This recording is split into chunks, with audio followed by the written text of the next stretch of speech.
Dear friends, it's great to be here. Thank you so much, Leslie and Daniel, for pulling this through. Even though there have been, bumps in the road, I think it's a great way to honor Ruth's memory. Do you hear me all right, by the way? Yeah. Yes, thank you. All right. So today I will talk about Byzantine trees, their attitude, how they behaved. There is my PowerPoint.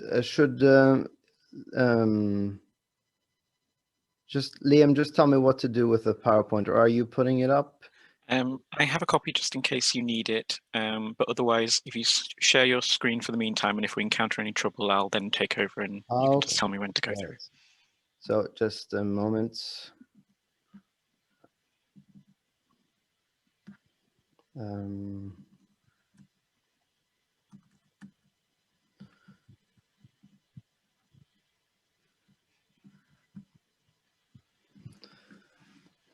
Okay, so it's basically to show you the texts that I'm quoting. Trees provided firewood and building material for humans, much like postmodern trees do. Yet the Byzantine trees could also engage in other forms of behavior, more seldomly seen in the trees of the Anthropocene. I will visit 4 cypresses, one from the pre-Byzantine period, one from the early Byzantine period, and a pair from the middle Byzantine period. So we'll walk through 3 arboreal scenes, and then I'll discuss what they may teach us. First, Mamre. Probably emerging from Jewish communities through some part of the early Christian movement, the Testament of Abraham, as we have it, was written during the 1st or 2nd century AD. Abraham, the man who dwelled next to the oak of Mamre, is visited by the archangel Michael, whose task is to warn Abraham about his imminent death. While the 2 of them are strolling along in the fields, approaching Abraham's home, they pass a cypress, and the tree seizes the opportunity. Here's the next slide, I hope. All right. There we go.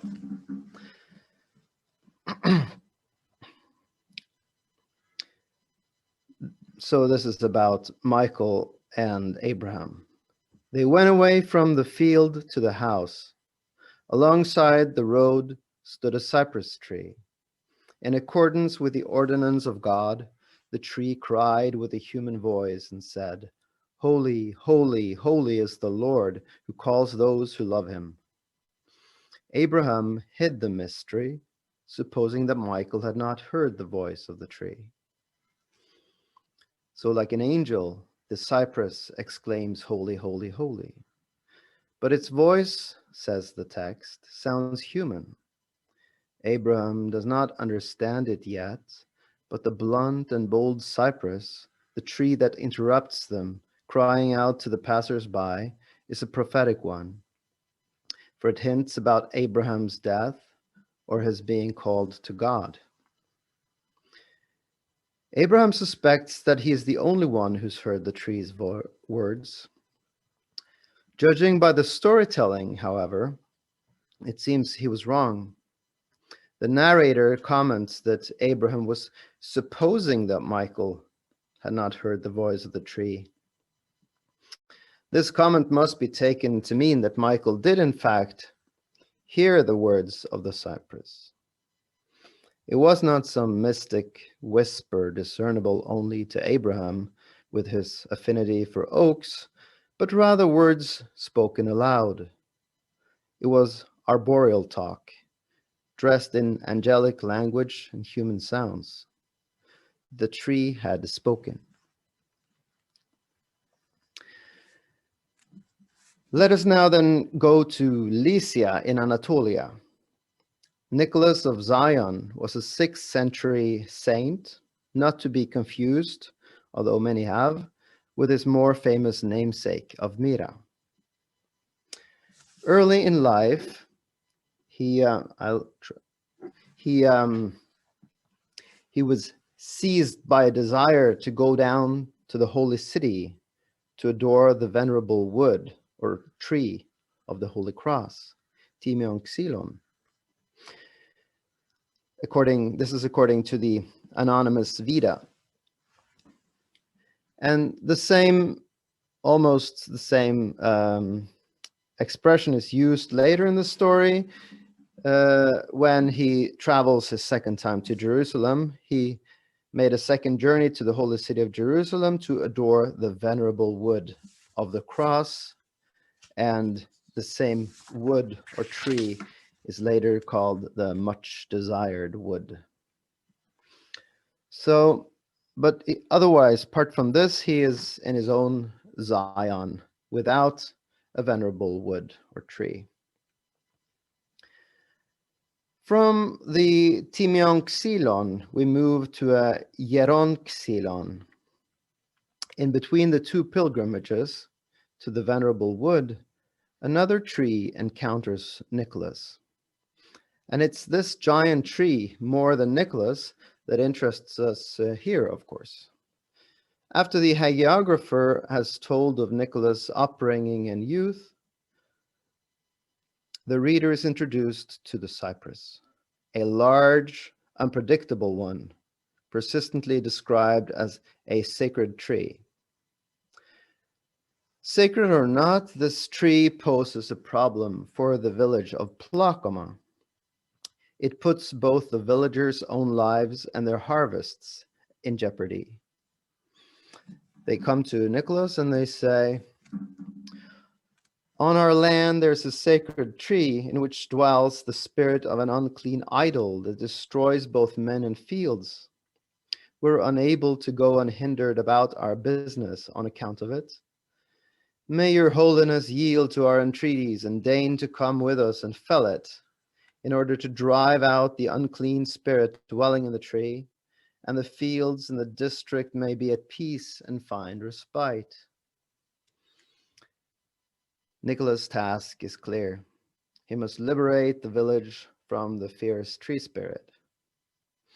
Another man once tried and was immediately killed, so it's a dangerous assignment. Nicholas decides to kneel in front of the cypress and pray for a couple of hours. One might expect that prayer itself would work to drive out the spirit. When Jesus cast out an unclean spirit that was tormenting a little boy in the Gospel of Mark, he explains that this kind of spirit can come out only through prayer. But apparently, the arboreal one does not yield to prayer. The crowd is gathered around. They did not dare so much as to look at the tree. Even less did they dare to pick up an axe. But Nicholas is resolute. He strikes the tree violently 7 times. The spirit wails, saying, "Woe be unto me! I made for myself a constantly growing abode in the cypress tree and have never been overcome by anyone." But of course now, Nicholas is driving him out. So as the tree is about to fall, the unclean spirit makes a final act of resistance, attempting to have the falling trunk land on the crowd of villagers. But Nicholas is able to push the rebellious tree to the other side with his own hands. It eventually crashes to the ground, and the spirit vanishes and is, I quote, "never again seen in those parts." In a way, this should be a happy ending, both for the villagers and for the liberated tree. But it's also a typical case of throwing the baby out with the bath. The tree is liberated, but also felled and thus presumably killed And what happens to the cypress after the spirit has left it is actually a bit unclear. We learn that with great toil, it is sawed and dragged to Nicholas's shrine of Holy Zion. The last we hear of the cypress is the later report that Nicholas had put to flight the unclean spirit and set the sacred tree free for sanctification and for the protection of men. Paradoxically, then, the cut tree becomes more sacred than the living tree. The ambiguity of the word xylon, meaning both wood and tree, eventually falls down on the wooden side. The materiality of the tree, rather than its inspirited liveliness, itself appears as vibrantly holy, capable of offering protection. Nicholas' own Zion seems to have acquired its own sacred wood. Like the Jerusalem relic, it is holy and protects people. Like Christ, perhaps, it had to die to give life.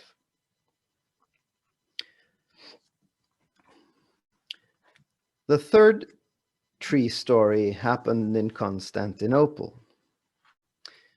Saint Irene of Chrysovalandon was an abbess who allegedly lived in the 9th or early 10th century. Irene could spend hours, days, and even weeks immovable in one and the same prayer position. Demons would attack her and make fun of her. Irene is made of wood, they'd say. She's carried by wooden legs. And it was true. She did share some features with a tree.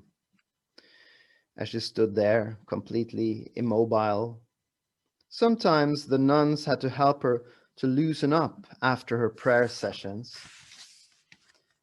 and her limbs would crack and creak when the sisters relieved her from her position.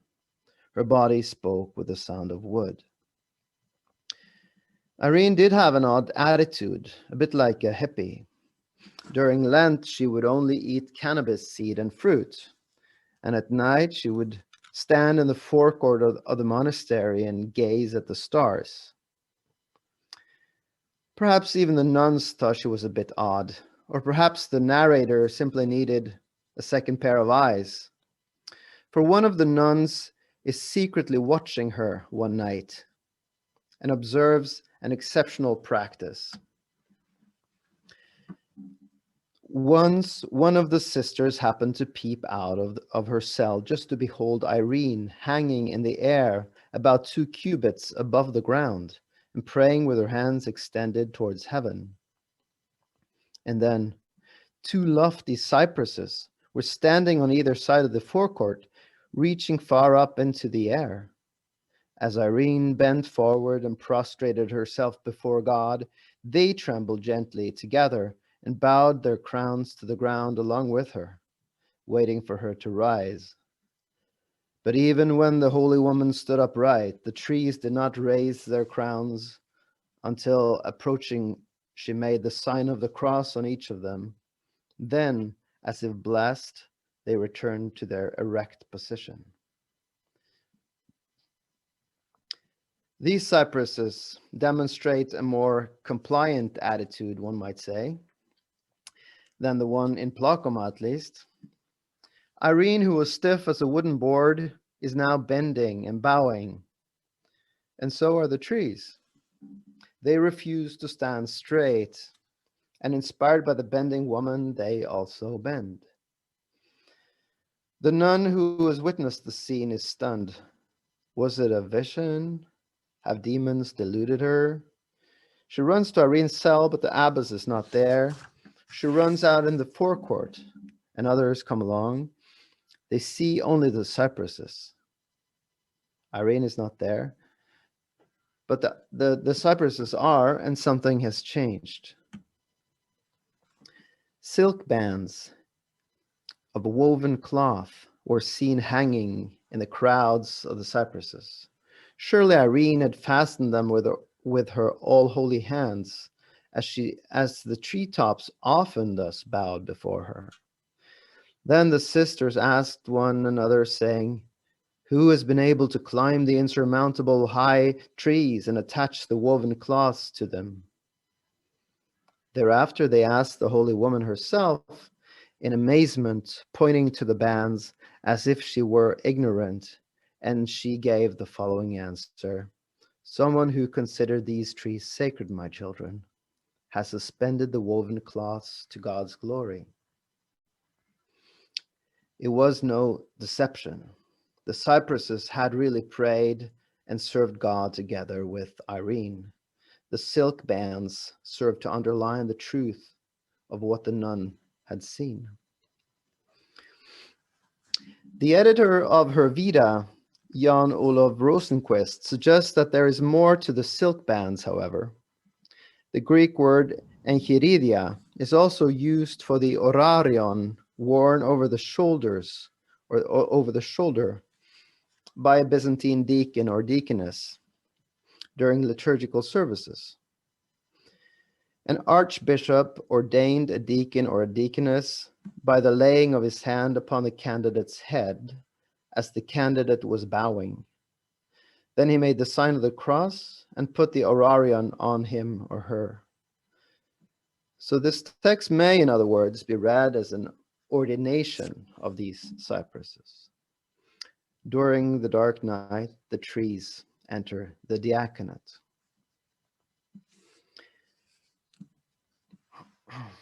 So, what shall we make of this? I have focused exclusively on stories about cypresses. I have left unmentioned the plane tree that drew Christians into their shades, the fig tree that denied Christ its fruit, the olive tree that carried Jesus and his apostles in the investiture of Michael, as well as the almonds and the oaks that attracted human dendrites to inhabit their trunks and branches. And actually, our three stories are not even primarily about cypresses, but about holy humans. Still, while the cypresses appear in minor supporting roles, they do serve to remind us the trees were much more than inert features of the landscape to Byzantine Christians, or useful firewood. Of course, it's just literature. But of course, literature is not just literature. Literature means extending into narratives and poetry the way we imagine the world. And these particular stories are religious stories, extensions of a religious worldview, conveying glimpses into a religious imagination. These cypresses stand out as extraordinary trees for sure. Not every Byzantine tree was ordained. Not every Byzantine human was ordained either, but they had the potential. These tales show how trees might come across as unique, personal beings to Byzantines. Individual cypresses had the ability to act with their own agency in clearly distinct ways. The cypress in Mamre emerges as a mysterious revelation, not unlike a burning bush all of a sudden in the middle of a desert. A strange surprise, like the one flaring up before Moses. But while the burning bush once was a locus of divine speech, the cypress is itself a speaker, a living being that talks to Abraham and Michael, a prophetic tree. The Chrysovalandon cypresses behave miraculously too, but not in a revelatory way. They simply perform uncommon acts, you could say. While Irene levitates above ground, the trees are bending. Both transgress the limits of what their species normally do.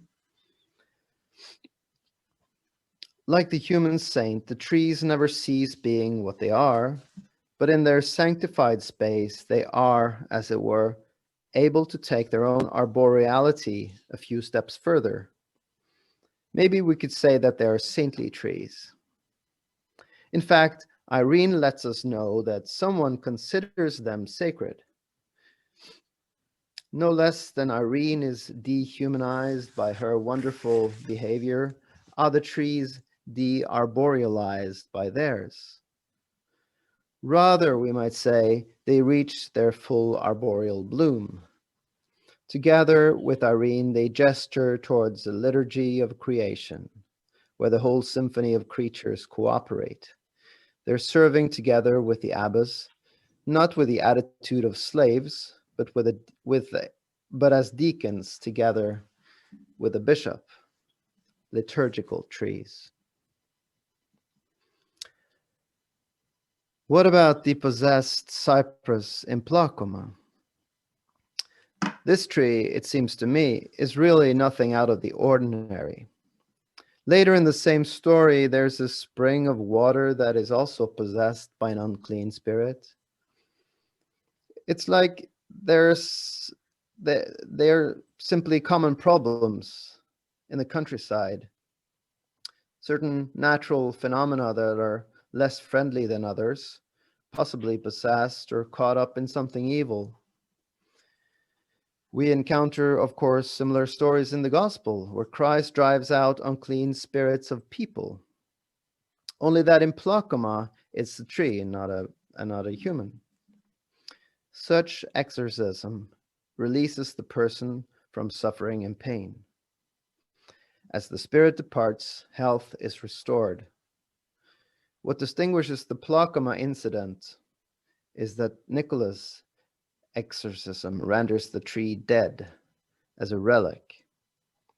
It is as if the whole story emerges from a tree relic kept in Zion, and eventually the wooden material becomes vigorous and powerful, or sanctifying and apotropaic, as the narrative says.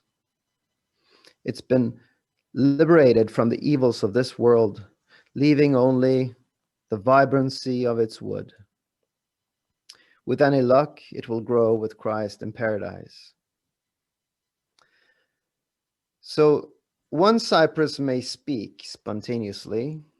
One cypress may be possessed by a spirit, fettering its agency, before it's finally able to protect humans by the mere presence of its materiality. Another pair of cypresses decide to move in uncommon ways, inspired by a tree-like holy woman. They're not subject to any Cartesian rationality, human or divine. In other cultures, we might call this animism, that non-human entities of the natural world are experienced as personal presences. They can be dangerous or friendly, more or less sacred. By their own personal initiative and volition, the trees intervene in the human world and interact with other beings and non-beings. It's often anachronistically believed that with the emergence of Christianity, trees cease to exhibit such a living personal presence. But although Christian theologians did not gladly admit that there were nymphs in trees, we cannot therefore assume that trees were dead to people. And I think these three stories demonstrate that clearly. On the contrary, trees were still alive and kicking. We may be fooled by their wooden aptitude for immobility, but the Byzantines, they had a fruitful attitude of vitality. Thank you.